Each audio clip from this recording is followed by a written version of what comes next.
안녕하세요. 타기하는 변호사 박상진 변호사입니다. 오늘은 상속이 발생하였을 때 상속재산 분할과 관련하여 준비해야 될 사항에 대해서 알아보도록 하겠습니다.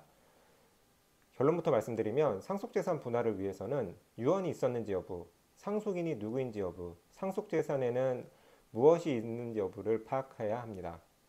차례대로 살펴보겠습니다. 먼저 유언장이 있었는지 여부를 파악하는 것이 중요합니다. 상속재산 분할은 유언장이 있는지에 따라서 절차가 크게 달라집니다.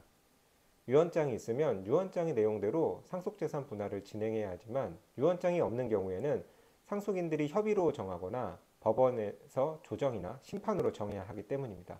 따라서 유언장이 있는지 잘 찾아봐야 합니다. 우리나라 유언장 중 가장 큰 비중을 차지하는 것은 자필증서 유언입니다. 그런데 자필증서 유언은 별다른 보안 장치 없이 망인의 유품들 사이에 함께 섞여 있다가 발견되는 경우가 적지 않습니다. 유언은 유언장이라는 제목이 없어도 유언의 필수적인 요소만 있으면 유언으로 인정되며 그 작성된 형태가 일기, 편지, 각서, 메모 등 어떠한 형식이라도 상관없습니다.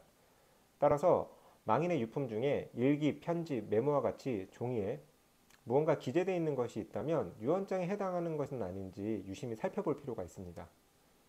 만약 공정증서로 작성된 유언장이라면 공증사무소에서도 유언장을 보관하고 있으므로 공증사무소가 어디인지 파악하고 있다면 상속인이 공증사무소에 방문해서 등본을 신청하여 받을 수도 있습니다. 다음으로 상속인이 누구인지 파악하는 것이 중요합니다.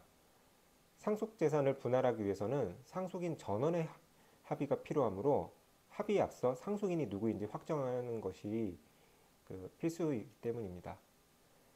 사망한 분의 자녀나 배우자가 있는 경우에는 자녀와 배우자가 그대로 상속인이 되므로 간단히 확정되는 경우가 많지만 이혼 전 배우자의 자녀가 있다거나 혼외자가 있는 경우에는 이들도 모두 상속인이 되므로 이들도 찾을 필요가 있습니다.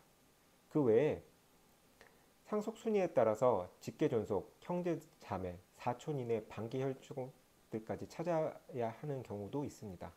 이러한 경우 기본적으로 사망한 분과 사망한 분의 부모님의 가족관계 증명서나 재적등본을 발급받아 가계도를 그려보는 것이 좋습니다. 마지막으로 재산을 파악하는 것이 중요합니다. 우리나라는 다행히 상속재산을 편리하게 조회할 수 있는 안심상속 원스톱 서비스가 있습니다.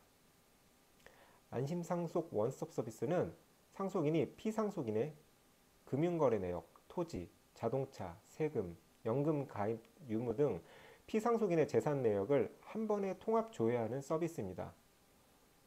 안심상속 원스톱 서비스는 정부 입사 홈페이지에 접속하여 온라인으로 신청하거나 가까운 시구 읍면동 주민센터에 방문해서 신청서를 제출하는 방식으로 신청할 수 있습니다.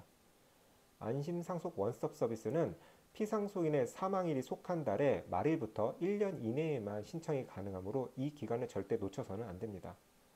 안심상속 원스톱 서비스에서 조회가 되는 것은 공공기관이나 금융기관들의 채권 채무뿐이고 개인들 간의 채권 채무는 조회되지 않습니다. 그래서 개인 간의 채권 채무는 개별적으로 조사해야 합니다. 오늘은 상속재산 분할과 관련하여 준비해야 될 사항에 대해서 알아보았습니다. 상속을 진행하다 보면 여러 가지 문제로 시간이 지체되는 경우가 많습니다. 준비해야 할 사항은 미리 잘 챙겨서 원활하게 상속 절차가 진행될 수 있도록 하여야 하겠습니다. 이상 타기하는 변호사 박상진 변호사였습니다. 감사합니다.